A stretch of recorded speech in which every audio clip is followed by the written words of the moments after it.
Hello मंडळी, तर आज आपण बनवले आहे लसणाच्या तिखटातलं कोळंबी आणि बटाटा। खूप साधी आणि सोपी रेसिपी आहे। तर त्यासाठी मी टोपात तेल गरम केले आहे, त्याच्यात घातला एक टोमॅटो मीडियम साईजचा घेतलेला आहे। त्याच्यानंतर हे लसणाचं तिखट घातलेलं आहे, ते छान आपण तेलात मिक्स करून घेऊया। त्याच्यावर आपल्याला घालायची कोथिंबीर, त्यानंतर चवीप्रमाणे मीठ आणि हळद।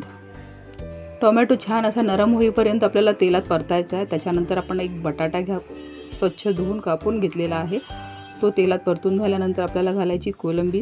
ही कोळंबी 3-4 पाण्याने मी स्वच्छ धुवून मग त्याच्यात घातलेली आहे।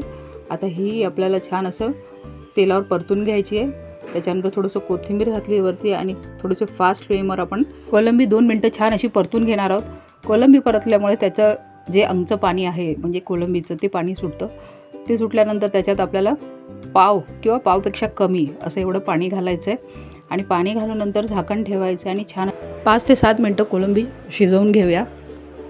तर चटणी ती कोळंबी तयार आहे, आपण सर्व करूया।